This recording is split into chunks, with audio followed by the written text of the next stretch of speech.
Assalamualaikum warahmatullahi wabarakatuh. Alhamdulillahi rabbil alamin.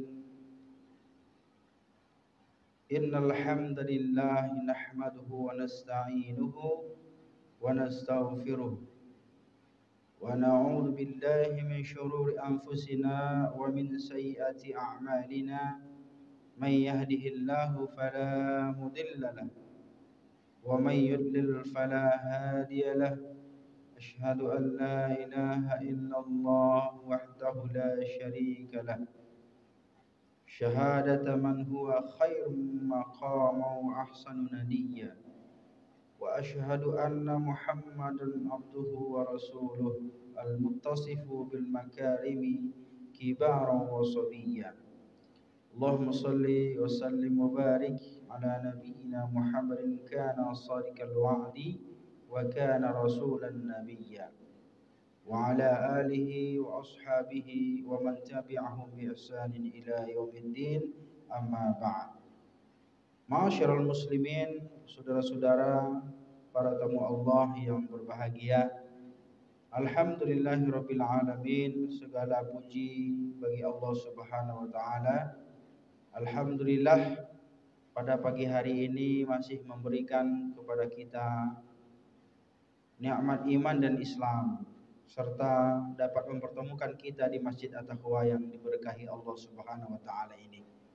Mudah-mudahan bapak-bapak, ibu-ibu, semua seluruh hadirin kita yang hadir di Masjid At-Taqwa ini mendapatkan berkah dan rahmat dari Allah Subhanahu wa taala.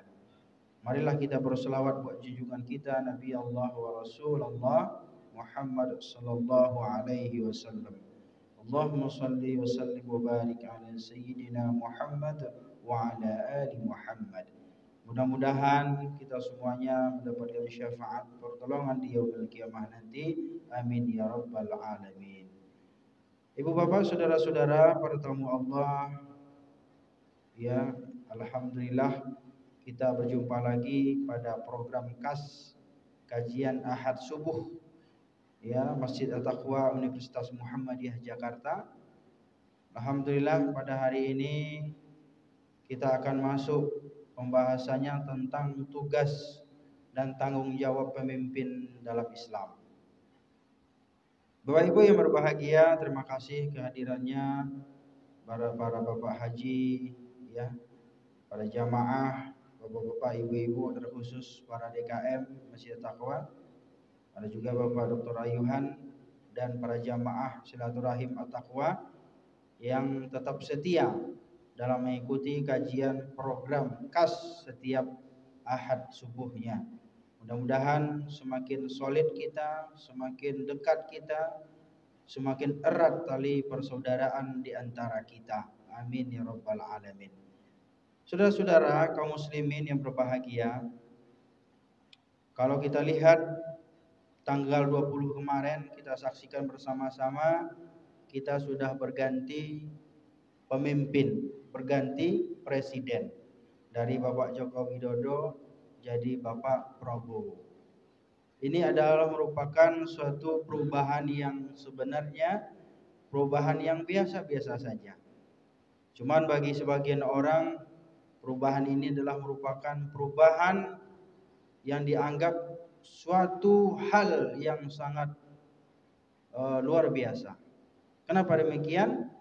Karena ada di antara mereka-mereka itu, ya, mungkin menggantungkan harapannya, ya, dan bahkan mungkin bukan hanya sekedar harapan biasa, tapi juga harapan yang luar biasa besar kepada pemimpin baru yang bernama Presiden Prabowo Subianto. Gimana pun, ya, kondisinya dan keadaannya, walaupun mungkin ada jamaah yang tidak mencoblos yang namanya presiden yang sudah dilantik dan sudah disahkan, tentunya kita sebagai warga negara yang baik, warga negara Indonesia yang baik dan taat kepada aturan dan taat kepada undang-undang negara kita, tentunya kita menerima dengan senang hati Dan bahkan juga di saat ya masyarakat menggantungkan harapannya kepada presiden yang baru ini, ternyata juga ada terbesit dalam hati kita bahwa kita juga ternyata ya telah memiliki harapan yang sama kepada pemimpin baru ini. Maka inilah pentingnya bagi Bapak Ibu yang berbahagia, pentingnya kita ya memberikan dukungan dan doa kepada pemimpin-pemimpin yang telah terpilih dan kemudian mereka ditunjuk dan telah dilantik ya sebagai mengemban amanah umat ini. Ingatlah hadirin berbahagia, para pemimpin, apapun jabatan kita, apapun posisi yang kita miliki, seperti apapun kekuasaan yang kita miliki, pasti dan pasti apa yang kita lakukan, apa yang kita perbuat, apa yang kita keluarkan dari aturan-aturan ya, yang kita keluarkan, yang kita tanda tangani, yang kita sepakati, ketika misalnya ada di antara peraturan itu yang tidak benar, peraturan yang menzolimi daripada hak-hak rakyat, maka sesungguhnya ya Anda sedang membuat tempat kembali Anda yaitu adalah tempat neraka. Makanya Rasulullah mengatakan, ya kullukum ra'in, setiap kalian itu adalah pemimpin. Ya, maka presiden ya, kemudian juga menteri, mereka adalah pemimpin-pemimpin kita. Ketika mereka itu tidak dapat menjalankan amanah dengan baik, amanah dengan jujur, tidak menjalankan janji-janjinya, maka ingatlah sesungguhnya mereka sedang menggali lubang neraka yang dalam yang akan tempat kembali mereka nanti di yaumul kiamah. Tentunya bagi pemimpin-pemimpin yang yakin yang yakin dan percaya tentang hari pembalasan. Bapak Ibu saudara-saudara, dan setiap jabatan posisi yang kita miliki pasti akan ditanya, pasti akan diminta pertanggungjawaban di hadapan Allah Subhanahu wa taala. Bapak Ibu mungkin terpesona ya dengan pidatonya Bapak Prabowo, sama, saya juga sama. Mudah-mudahan dalam pidatonya itu, mudah-mudahan kita berharap dengan pidatonya yang berapi-api, yang tegas, lugas dan jelas ya, dan tanpa kompromi gitu ya. Mudah-mudahan itu dapat diwujudkan dengan sebaik-baiknya. Karena sejatinya tugas daripada pemimpin itu dalam Islam adalah bagaimana dia itu bisa meyakinkan rakyatnya bahwa bangsa ini, negara ini baik-baik saja. Dan kemudian juga bagaimana dia mewujudkan dari setiap janji-janjinya, dan kemudian bagaimana dia mewujudkan dari setiap apa yang telah dikampanyekan di sewaktu mereka belum menjadi pemimpin. Inilah harapan kita Bapak Ibu yang berbahagia. Ya, mudah-mudahan dengan pemimpin yang baru ini, ya Allah Subhanahu wa taala dapat membimbing mereka sehingga dapat menjalankan kepemimpinan dengan sebaik-baiknya, dengan amanah dan jujur dan berkeadilan, dan insyaallah mudah-mudahan negeri kita menjadi negeri baldatun thayyibatun wa rabbun ghafur. Itulah harapan kita bersama-sama dengan pemimpin yang baru ini. Hadirin jamaah rahimakumullah, maka dalam Islam kita berbicara tugas pemimpin dalam Islam. Ya, kekuasaan kepemimpinan itu sangatlah berperan penting. Apa perannya? Yaitu diantaranya adalah untuk menolong agama Allah Subhanahu wa taala. Nah, makanya inilah pentingnya dengan kepemimpinan yang baru ini, ya. Mereka telah dilantik, mereka telah dipilih, mereka telah disumpah ya, di bawah kitab suci. Ini adalah merupakan bentuk ya kesetiaan kepada negara dan juga kesetiaan kepada agama, yang mana mereka itu, para pemimpin ini tentunya memiliki kewajiban untuk menjaga dan menolong agama Allah Subhanahu wa taala. Dan bahkan Rasulullah SAW juga ya diberikan doa oleh Allah Subhanahu wa taala ya agar kekuasaan atau kepemimpinan yang dia miliki oleh Rasulullah ini itu dapat berjalan dengan baik dan kemudian bisa ya memberikan rasa nyaman ya, ketentraman bagi rakyat dan seluruh umat yang ada di negara kita yang kita cintai ini. Maka doa ini sudah sering kita dengar Bapak Ibu yang berbahagia, sebagaimana firman Allah Subhanahu wa taala, wa qur rabbi adkhilni mudkhala sidqin wa akhrijni mukhraja sidq waj'alni min ladunka sultanan nasira. Katakanlah wahai Muhammad, Tuhanku, masukkanlah aku dengan cara masuk yang benar, dan keluarkanlah pula aku dengan cara keluar yang benar, serta berikanlah kepada diriku dari sisi Engkau kekuasaan yang dapat menolong agama Engkau, wahai Allah. Ini adalah sebuah doa yang diajarkan melalui firman-Nya Allah Subhanahu wa taala. Rasulullah saja, seorang nabi, seorang rasul yang tidak pernah melakukan kesalahan, beliau ini maksum dari dosa. Ternyata Bapak Ibu, beliau juga meminta pertolongan kepada Allah Subhanahu wa taala agar ketika beliau ini memiliki jabatan, memiliki posisi, ya, beliau ini dijaga oleh Allah Subhanahu wa taala selalu dalam kebenaran. Dan ini jugalah yang harus dilakukan oleh pemimpin dalam Islam. Ya, ketika dia dilantik, ketika dia disumpah dengan ayat-ayat Al-Quran misalnya bagi orang Islam, ya, tentunya ini adalah merupakan persaksian bahwa dia itu bersumpah bukan hanya di bawah Al-Quran, tetapi juga berarti dia tunduk dan patuh dan taat dengan perintah Allah Subhanahu wa taala. Maka inilah pemimpin itu, Bapak Ibu yang berbahagia. Dan kemudian juga setiap pemimpin dalam Islam itu hendaklah mereka itu meminta pertolongan kepada Allah ketika mereka diberikan jabatan, ketika mereka itu diberikan kekuasaan, kemudian mereka itu dapat menolong daripada agama Allah Subhanahu wa taala. Menurut Ibnu Katsir, Bapak Ibu, bahwasanya Rasulullah sallallahu alaihi wasallam menyadari pentingnya kekuasaan untuk menegakkan agama, memohon kekuasaan agar dapat menolong kitab Allah, melaksanakan hukum-hukum Allah, dan kemudian juga menegakkan syariat-Nya Allah Subhanahu wa taala. Jadi Bapak Ibu, jangan sampai ada pemimpin siapapun mereka itu, atau mungkin para menteri-menteri, para pejabat-pejabat negeri ini, jangan sampai ada di antara mereka itu yang anti, yang fobia terhadap agama Islam.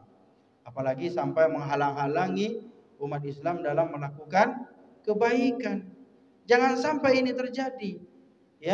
Jangan sampai terjadi ada pemimpin, mungkin kita di sini Bapak Ibu yang berbahagia bukanlah pemimpin di bangsa ini, atau mungkin bukanlah pejabat, menteri, atau mungkin bukan kepala lembaga, tapi paling tidak kita sadar dan kita faham betul bahwa posisi seorang pejabat, seorang menteri, seorang pemimpin, dan bahkan mungkin seorang presiden, mereka harus memiliki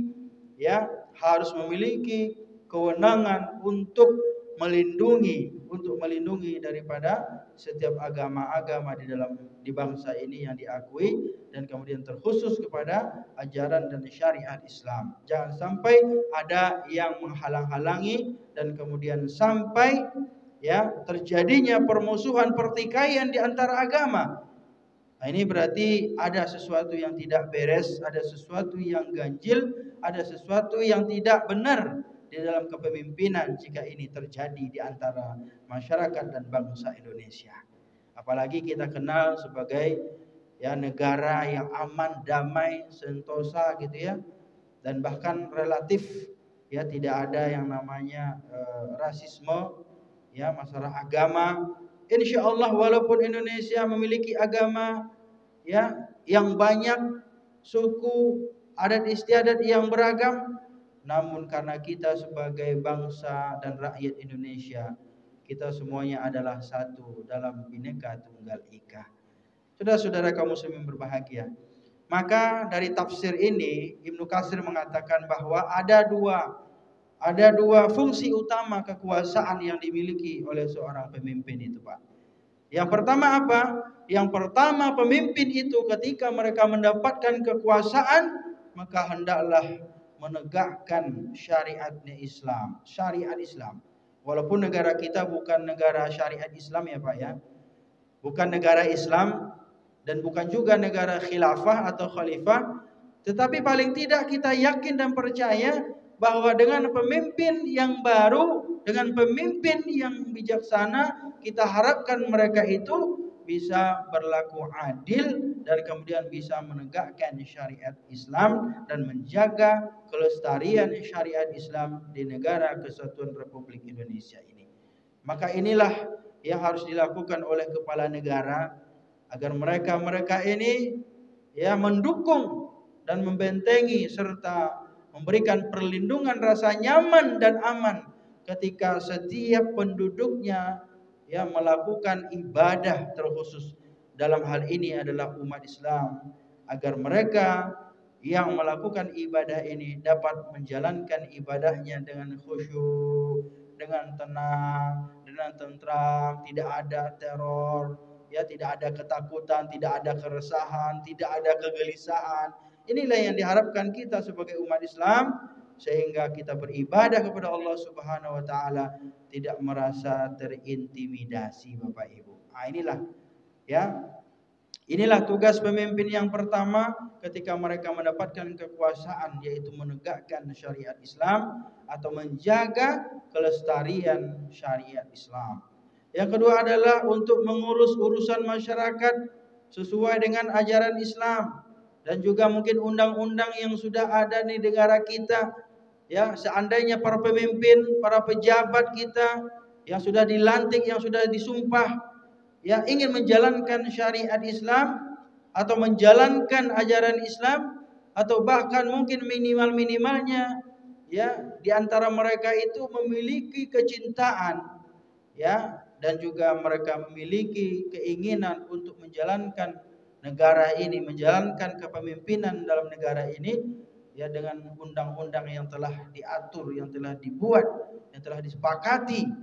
Kemudian ini adalah merupakan suatu hal yang sangat luar biasa. Dan saya yakin dan percaya dengan undang-undang yang telah dibuat, yang telah dibikin ya dengan hati nurani, dengan sebaik-baiknya, bukan undang-undang yang kontroversial, tentunya dapat memberikan perlindungan dan dapat memberikan rasa nyaman dan rasa aman bagi seluruh bangsa dan rakyat Indonesia. Masya Allah. Jadi inilah Bapak Ibu yang berbahagia, ini udah seperti pidato kenegaraan juga saya ini. Ya. Tapi alhamdulillah kita sangat berbahagia dan senang hati ya, karena juga banyak di antara ulama-ulama dan terkhusus juga dari tokoh-tokoh Muhammadiyah, ulama-ulama di Muhammadiyah juga ikut berpartisipasi ya dalam memimpin bangsa dan negara ini melalui para menteri-menterinya. Mudah-mudahan mereka dapat menjalankan amanah ini dengan sebaik-baiknya dan mereka dapat memberikan rasa nyaman, rasa aman dan ketentraman terkhusus bagi kita sebagai rakyat Indonesia dan kaum muslimin dimanapun kita berada. Jadi kekuasaan dalam Islam itu Pak ya harus diemban oleh pemimpin Pak, oleh pemimpin yang amanah, yang beriman dan bertakwa. Jadi jangan kita mimpi bisa menjalankan bangsa ini dengan adil, hukum berjalan dengan baik gitu ya, kesejahteraan bisa berjalan dengan baik. Jangan mimpi kalau kita tidak memiliki yang namanya pemimpin yang beriman dan bertakwa. Ya, beriman dan bertakwa dan juga tegas. Ya, dan berani mengatakan ya dan menolak terhadap praktek-praktek KKN itu. Ya, korupsi, kolusi, nepotisme. Nah, ini merupakan hal yang sangat penting dimiliki oleh seorang pemimpin. Jadi adil Pak, adil dan amanah. Nah, ini sangat penting ketika kita ya misalnya ingin melantik atau ingin memilih pemimpin. Ya mudah-mudahan Allah Subhanahu wa taala memberikan rasa tanggung jawab itu kepada para pemimpin-pemimpin kita. Jadi kemudian juga pemimpin atau mungkin presiden dia juga harus memilih para pembantu-pembantunya atau para menteri-menterinya itu bukan berdasarkan ya utang budi atau balas budi, bukan juga karena transaksional, bukan juga karena kekerabatan, apalagi misalnya ada istilah titipan dan lain sebagainya. Ini penting sekali dalam Islam. Kenapa saya menyampaikan ini hadirin berbahagia. Kita berharap dengan pemimpin-pemimpin yang baru ini, mudah-mudahan Allah Subhanahu wa taala dapat membimbing mereka sehingga dapat menjalankan kepemimpinan dengan adil, amanah, dan dapat melakukan semua program-program kerja yang telah dijanjikan, dan juga jangan sampai kebijakan-kebijakan dan peraturan-peraturan yang mereka keluarkan itu menzolimi daripada hak-hak rakyatnya. Ingatlah, pemimpin itu pada dasarnya adalah orang yang paling menderita. Sebagaimana juga pernah saya katakan, ada pepatah Belanda yang sering disampaikan oleh Kiai Haji Zainuddin Amzil itu, almarhum, apa katanya? Leiden is legend. Pemimpin itu harus siap menderita. Jadi kita kalau mau jadi pemimpin, kita harus siap menderita. Paling tidak menderita karena kita melihat penderitaan rakyat kita. Nah, kita gelisah, kita prihatin dengan kondisi rakyat kita. Apalagi dengan kondisi para guru-guru, para pengajar, pendidik, dosen, kehidupannya banyak di antara mereka yang belum sejahtera. Sementara para pejabat-pejabat yang lain, para pemangku-pemangku kepentingan yang lain itu, mereka setiap saat, setiap tahun, setiap periode mereka itu diberikan tunjangan dan naik gaji dan lain sebagainya. Sementara guru, sementara dosen, sementara pendidik dari tahun ke tahun, bahkan sampai pensiun pun bahkan tidak pernah naik gaji. Ini bagaimana dan apa yang terjadi? What's wrong gitu ya? Dan mudah-mudahan dengan kepemimpinan yang baru ini, dengan para menteri-menteri yang baru ini, kita berharap mudah-mudahan para pendidik, para guru, para dosen, dan semua siapapun yang mengajari anak bangsa ini untuk menjadi pintar dan menjadi orang yang berguna untuk bangsa dan negara ini, mudah-mudahan mereka ini dapat diperhatikan dan dapat diprioritaskan, dan mereka ini bisa disejahterakan. Ini penting sekali Bapak Ibu berbahagia. Dan dimanapun hebatnya, dimanapun hebatnya seseorang itu, kalau misalnya mereka itu tidak punya guru yang hebat pula, pengajar yang tidak hebat pula, sejatinya mereka bukan siapa-siapa. Karena hebatnya kita itu Bapak Ibu, karena ada yang ngajarin kita, ada yang membimbing kita, ada yang memberikan pendidikan kepada kita. Tapi inilah kadang-kadang kita sedih melihat para guru-guru kita, sedih kita melihat para pendidik-pendidik kita, mereka diberikan beban yang luar biasa, tetapi ternyata kesejahteraan tidak sebanding dengan kerja yang mereka buat, dan mereka itu merasa terzolimi. Tapi apalah daya, demi cita-cita dan niat ikhlas untuk mendidik anak-anak bangsa ini, mereka tetap jalankan pendidikan itu dengan sebaik-baiknya, demi terwujudnya anak-anak bangsa yang mendapatkan pendidikan dan kemudian dapat dicerdaskan. Bapak Ibu saudara-saudara yang berbahagia, maka Islam menekankan pentingnya pemerintahan yang adil dan amanah, adil, jujur. Paling tidak kita berharaplah memiliki pemimpin yang bisa bersifat berjiwa staff. Apa isu staff? Siddiq, tabligh, amanah, dan fatonah. Kita melihat mudah-mudahan ada pemimpin-pemimpin kita yang siddiq. Mereka itu jujur Pak. Mudah-mudahan jujur dan tidak mencari kekuasaan, tidak mencari harta, pangkat dengan jabatan yang mereka miliki. Mereka mudah-mudahan jujur. Mereka ini yang telah dilantik, mudah-mudahan mereka adalah orang-orang yang jujur, yang dibimbing oleh Allah Subhanahu wa taala. Dan kedua adalah tabligh, mereka itu bisa transparansi Transparansi ini juga menjadi hal yang sangat penting. Kalau perlu Pak DPR itu kita juga bisa tahu tuh anggaran-anggaran setiap komisi-komisinya.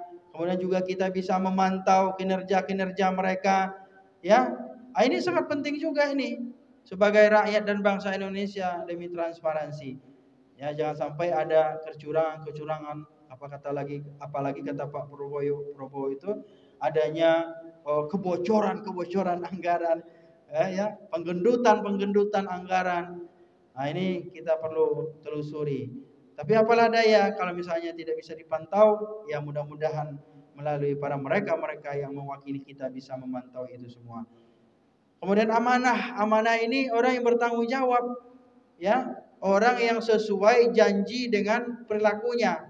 Jangan janjinya A ketika sebelum menjabat, ketika dia telah menjabat menjadi B, bahkan C, dan bahkan nggak ada apa-apa. Ya, tidak sesuai, tidak sinkron antara apa yang dia ucapkan, apa yang dia janjikan, apa yang dia kampanyekan, tidak sesuai dan tidak dia lakukan ketika menjabat. Ini lebih zalim lagi nih Bapak Ibu yang berbahagia. Dan kemudian yang terakhir ada fatonah, cerdas. Nah, kita berharap nih dengan pemimpin yang baru ini, saya yakin dan percaya dengan bahasa yang begitu bagus, apalagi bisa bahasa asing ya, dan kemudian dengan diplomasi yang kuat, dengan kekuatan militer, dengan wibawa dan lain sebagainya. Kita berharap mudah-mudahan Allah Subhanahu wa taala dapat membimbing para pemimpin-pemimpin kita dalam hal ini, terkhususnya adalah presiden kita. Mudah-mudahan dapat menjalankan amanahnya. Saya bukan karena pendukung atau apa, tidak. Saya tidak mencoblos beliau kemarin. Tapi 2 tahun kemarin sebelumnya mencoblos kan gitu ya. Nah, tapi berarti kan kita ada dukungan gitu ya, ada harapan gitu ya.